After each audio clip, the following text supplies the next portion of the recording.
Pertama-tama, mari kita renungkan sejenak, apakah kamu pernah merasa seolah-olah usaha dan pendapatan yang kamu miliki tidak pernah cukup? Di dunia yang semakin kompleks ini, kebodohan dalam mengambil keputusan finansial seringkali menjadi penyebab utama ketidakstabilan ekonomi pribadi. Melalui video ini, saya akan mengajak kamu untuk mengidentifikasi kesalahan-kesalahan mendasar yang meskipun tampak sepele, justru secara perlahan merusak pondasi keuangan kita. Di balik setiap kegagalan finansial, terdapat pola pikir yang salah dan keputusan yang tidak berdasarkan pertimbangan matang. Mengapa kita seringkali terjebak dalam kebiasaan yang tidak produktif dan bahkan merugikan diri sendiri? Pertanyaan-pertanyaan kritis seperti inilah yang harus kamu ajukan kepada diri sendiri. Sebagai seorang pemikir kritis, saya mengajak kamu untuk menyelami lebih dalam setiap aspek yang menyebabkan kemiskinan, sehingga kamu dapat mengambil langkah strategis untuk mengubah nasib. Dalam video kali ini kita akan mengupas tuntas 10 kebodohan yang kerap kali diabaikan namun memiliki dampak besar terhadap kesejahteraan finansial. Setiap subjudul akan menguraikan secara rinci alasan di balik kegagalan tersebut, disertai analisis mendalam dan contoh nyata. Bersiaplah untuk membuka mata dan mengasah pikiran, karena memahami kesalahan adalah langkah awal menuju transformasi hidup yang lebih baik. Jadi tanpa berlama-lama lagi, kita langsung saja ke kebodohan yang membuat kamu jadi miskin yang pertama, yaitu adalah tidak memiliki perencanaan keuangan yang matang. Pada level fundamental, ketiadaan perencanaan keuangan merupakan akar dari berbagai masalah ekonomi pribadi. Tanpa rencana yang jelas, setiap pengeluaran dan pendapatan hanya berputar tanpa arah, bagaikan kapal tanpa kompas. Di sini kita harus bertanya, mengapa kita sering merasa terjebak dalam siklus pengeluaran yang tidak terkontrol? Perencanaan keuangan bukan hanya soal mencatat pemasukan dan pengeluaran, melainkan juga mencakup penentuan tujuan jangka panjang dan pendek yang realistis. Tanpa strategi, sulit untuk mengukur apakah kita sedang menuju pada pencapaian yang diinginkan atau justru semakin jauh dari target. Bayangkan sebuah perusahaan besar yang tidak memiliki rencana strategis, tentu mereka akan kesulitan dalam menghadapi persaingan. Begitu pula dengan keuangan pribadi. Tanpa perencanaan yang matang, kita tidak akan mampu bertahan dari guncangan ekonomi maupun krisis mendadak. Keraguan dan ketidakpastian seringkali menghalangi kita untuk membuat perencanaan yang solid. Sering muncul pertanyaan, yaitu apakah saya benar-benar mampu mengatur keuangan saya? Jawaban atas pertanyaan ini menjadi kunci utama dalam membangun keberanian untuk merancang masa depan finansial yang lebih stabil. Akhirnya, tanpa perencanaan keuangan, kita kehilangan kontrol atas hidup kita sendiri. Apakah kita rela membiarkan nasib ekonomi kita ditentukan oleh keadaan yang tidak terduga? Sudah saatnya kita berpikir lebih strategis dan mengambil langkah konkret untuk merancang peta keuangan pribadi yang tangguh. Kemudian kebodohan yang kedua adalah mengabaikan pentingnya menabung dan investasi. Banyak di antara kita yang menganggap menabung dan investasi sebagai hal yang dapat ditunda, padahal keduanya merupakan pondasi utama untuk membangun kekayaan jangka panjang. Tanpa kebiasaan menabung, bagaimana kita bisa memiliki cadangan untuk menghadapi masa sulit? Investasi, meskipun terdengar kompleks, merupakan alat penting untuk mengalahkan inflasi dan meningkatkan nilai aset kita seiring waktu. Namun, jika kita mengabaikan kedua aspek ini, maka potensi pertumbuhan ekonomi pribadi pun akan terkunci. Di tengah godaan konsumsi berlebihan dan gaya hidup serba instan, seringkali kita melupakan manfaat jangka panjang dari menabung dan investasi. Pertanyaan kritis yang perlu diajukan adalah, apakah saya rela mengorbankan masa depan demi kenikmatan sesaat? Ketidakpedulian terhadap investasi seringkali diiringi dengan kurangnya pemahaman mendalam mengenai mekanisme pasar finansial. Tanpa pengetahuan yang memadai, kita tidak akan mampu memanfaatkan peluang yang ada dan justru terjebak dalam lingkaran kemiskinan. Pada akhirnya, menabung dan investasi adalah kunci untuk mencapai kebebasan finansial. Dengan disiplin dan komitmen, kita dapat membangun fondasi keuangan yang kuat dan melindungi diri dari resiko keuangan yang tidak terduga. Apakah kamu siap untuk mengubah pola pikirmu? Kemudian kebodohan yang ketiga adalah gaya hidup boros dan konsumtif. Gaya hidup boros seringkali muncul sebagai konsekuensi dari kurangnya perencanaan dan disiplin dalam pengelolaan keuangan. Kebodohan dalam menghabiskan uang tanpa pertimbangan adalah salah satu penyebab utama ketidakstabilan ekonomi. Konsumerisme yang berlebihan membuat kita terjebak dalam pola pikir hidup untuk hari ini, tanpa memikirkan dampak jangka panjang. Apakah kita benar-benar menyadari bahwa setiap pembelian impulsif menambah beban ekonomi kita? Dengan mengedepankan gaya hidup konsumtif, kita secara tidak langsung mengabaikan nilai investasi dan tabungan yang bisa mengantarkan kita menuju kemakmuran. Pertanyaan kritis yang perlu direnungkan adalah apakah kepuasan sementara sebanding dengan keamanan finansial di masa depan. Banyak orang yang terperangkap dalam siklus hutang karena ingin selalu tampil mewah dan mengikuti tren. Namun, apakah nilai-nilai material tersebut benar-benar memberikan kebahagiaan sejati, atau justru menjerumuskan kita pada krisis finansial? Menemukan keseimbangan antara gaya hidup yang diinginkan dan kemampuan finansial adalah tantangan tersendiri. Saatnya untuk menolak godaan konsumtif dan mengutamakan perencanaan keuangan yang berkelanjutan demi masa depan yang lebih stabil. Kemudian kebodohan yang keempat adalah tidak mengelola hutang dengan bijak. Hutang bisa menjadi pedang bermata dua. Jika dikelola dengan bijak, hutang dapat membuka peluang investasi. Namun jika tidak, hutang bisa menjadi jerat yang menjerat. Kegagalan dalam mengelola hutang seringkali menjadi titik balik menuju krisis keuangan. Ketidakmampuan untuk membedakan antara hutang produktif dan hutang konsumtif seringkali membuat kita terjebak dalam siklus pembayaran yang tidak berkesudahan.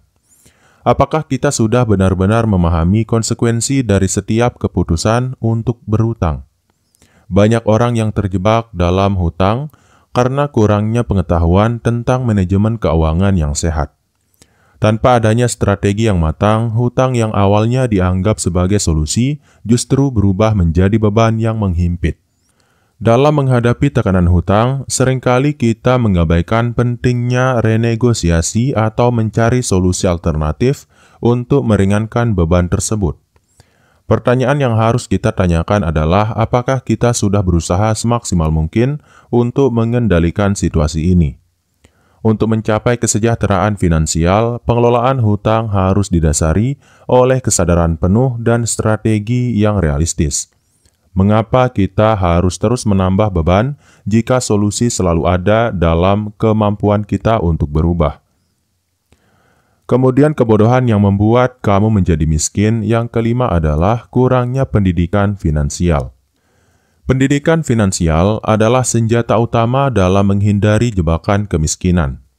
Tanpa pengetahuan yang memadai tentang bagaimana cara kerja uang, kita akan sulit untuk mengambil keputusan finansial yang cerdas.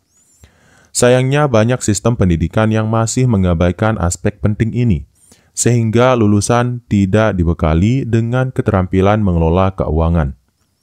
Pertanyaan mendasar yang harus kita renungkan adalah mengapa pendidikan formal tidak memberikan porsi yang cukup tentang literasi keuangan. Kurangnya pendidikan finansial membuat kita rentan terhadap penipuan, investasi bodong, dan pengelolaan aset yang tidak profesional. Tanpa bekal pengetahuan, bagaimana kita bisa melindungi diri dari resiko-resiko ekonomi yang mengintai? Di era informasi seperti sekarang, akses terhadap pengetahuan finansial seharusnya tidak menjadi masalah.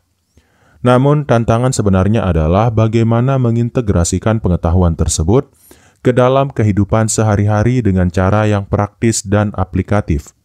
Meningkatkan pendidikan finansial merupakan investasi jangka panjang bagi diri kita sendiri. Jika kita berani untuk terus belajar dan mengasah kemampuan dalam mengelola keuangan, maka setiap keputusan yang kita ambil akan semakin mendekatkan kita kepada kebebasan ekonomi.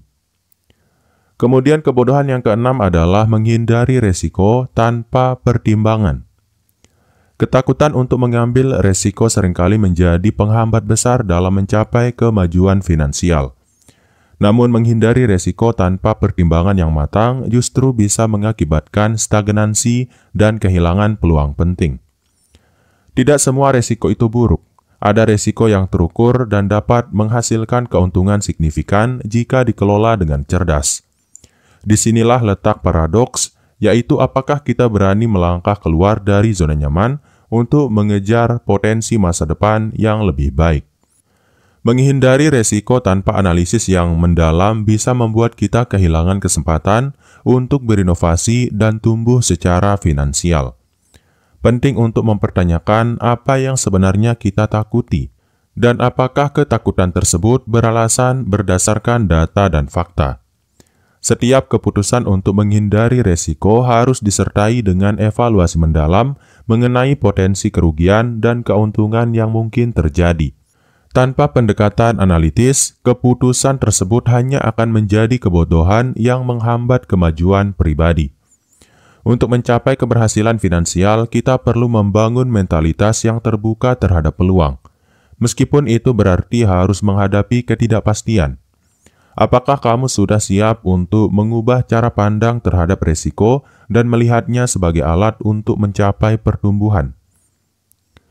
Kemudian, kebodohan yang ketujuh adalah terjebak dalam zona nyaman dan ketidakberdayaan. Terjebak dalam zona nyaman merupakan salah satu bentuk kebodohan yang sering membuat kita stagnan. Ketika kita merasa cukup dengan apa yang ada, kita tidak pernah memberi kesempatan pada diri untuk berkembang dan mencari solusi yang lebih baik. Zona nyaman sebenarnya adalah jebakan yang membuat kita menolak perubahan. Meskipun perubahan adalah satu-satunya cara untuk mencapai kemajuan yang signifikan. Pertanyaan kritis yang harus diajukan adalah apakah kita rela berhenti berinovasi hanya karena takut menghadapi ketidakpastian. Kebodohan ini seringkali membuat kita terjebak dalam kebiasaan yang tidak produktif dan menolak untuk keluar dari rutinitas yang sudah usang. Hal ini berdampak langsung pada kemampuan kita untuk meraih peluang baru dan meningkatkan kualitas hidup. Mengatasi ketidakberdayaan memerlukan upaya sadar untuk mengubah mindset dan berani mengambil langkah-langkah kecil menuju perubahan. Bagaimana kita bisa beradaptasi jika terus terkurung dalam batasan-batasan yang kita tetapkan sendiri? Penting untuk menyadari bahwa keluar dari zona nyaman adalah proses yang menantang namun esensial.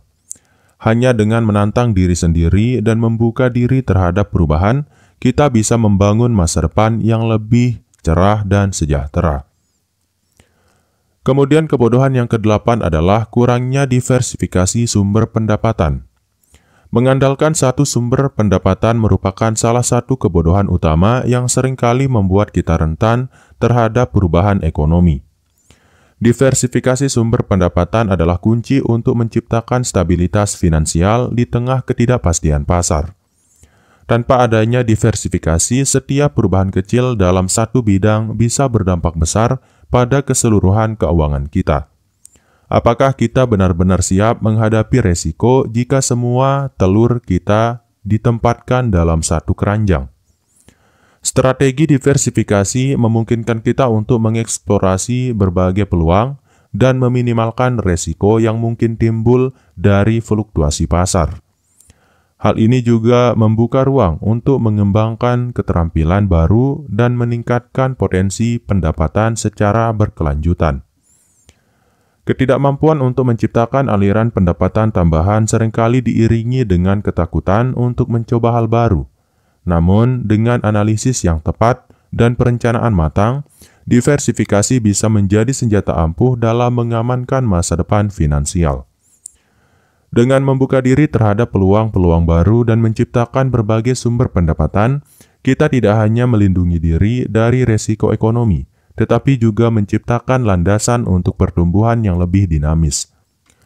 Apakah kamu sudah mempertimbangkan cara-cara baru untuk menambah pemasukan kamu? Kemudian kebodohan yang ke-9 adalah tidak memanfaatkan teknologi dan inovasi finansial. Di era digital ini, teknologi telah membuka banyak peluang untuk meningkatkan pengelolaan keuangan pribadi.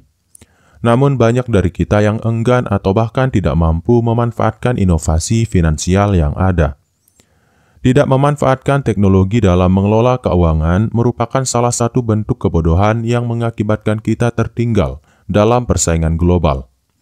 Alat-alat digital seperti aplikasi perencanaan keuangan dan platform investasi seharusnya menjadi bagian integral dari strategi ekonomi pribadi.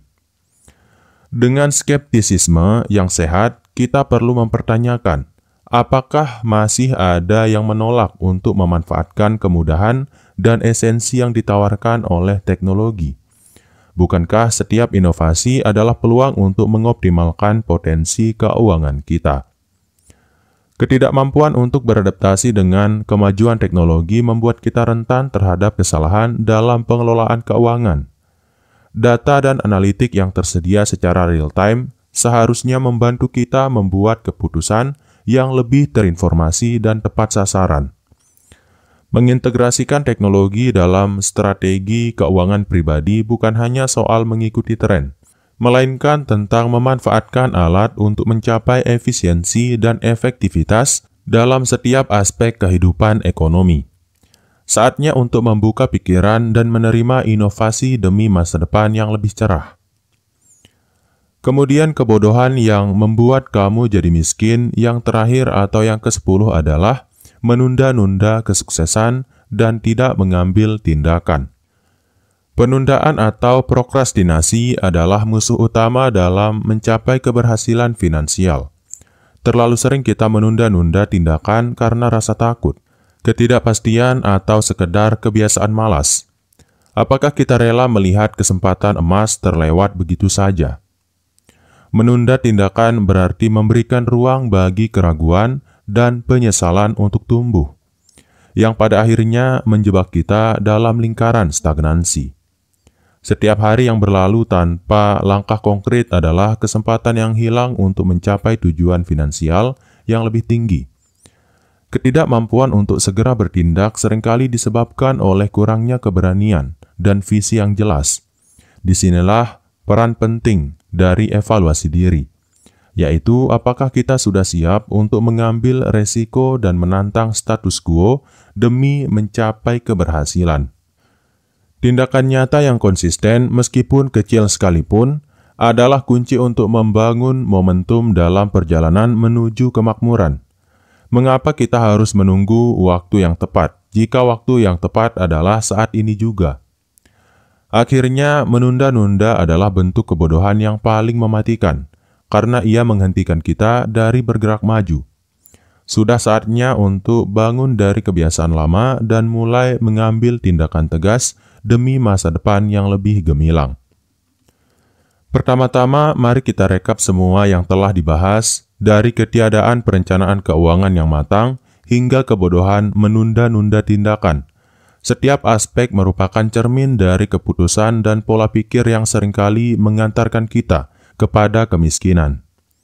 Pemahaman mendalam atas 10 kebodohan ini bukanlah sekedar untuk mengkritik, melainkan sebagai refleksi penting agar kita bisa menyusun strategi perbaikan dalam mengelola keuangan pribadi. Apakah kita benar-benar sudah menyikapi setiap aspek dengan keseriusan dan keberanian untuk berubah? Selanjutnya, penting untuk diingat bahwa transformasi keuangan bukan terjadi dalam semalam. Kesadaran akan kekurangan dan kegagalan yang telah diidentifikasi merupakan langkah awal menuju perbaikan yang berkelanjutan. Setiap pertanyaan kritis yang telah diajukan harus menjadi pendorong bagi kita untuk terus menggali dan merumuskan strategi baru dalam menghadapi tantangan finansial. Bukankah sudah saatnya kita berhenti mengulang kesalahan yang sama dan mulai merancang masa depan dengan bekal pengetahuan dan disiplin yang lebih kuat? Akhir kata, saya mengajak kamu untuk tidak hanya menjadi penonton video ini, tetapi juga pelaku perubahan dalam kehidupan finansialmu. Jadikan setiap insight dan pertanyaan yang telah disampaikan sebagai pemicu untuk bertindak, mengkaji kembali kebiasaan, dan menyusun rencana yang realistis menuju kemakmuran. Ingatlah, perubahan besar selalu dimulai dari langkah kecil yang konsisten. Semoga setiap pemikiran kritis dan refleksi yang kamu lakukan membawa kita kepada kebebasan ekonomi yang sejati. Jadi mungkin itu dulu untuk video kali ini. Jangan lupa untuk like, share, dan komen, karena saya yakin ada banyak orang di luar sana yang perlu untuk menonton video-video seperti ini. Apalagi di luar sana masih banyak orang yang melakukan kesalahan-kesalahan finansial yang sudah kita bahas di sini. Dan mungkin itu dulu untuk video kali ini. Sekian, wassalam.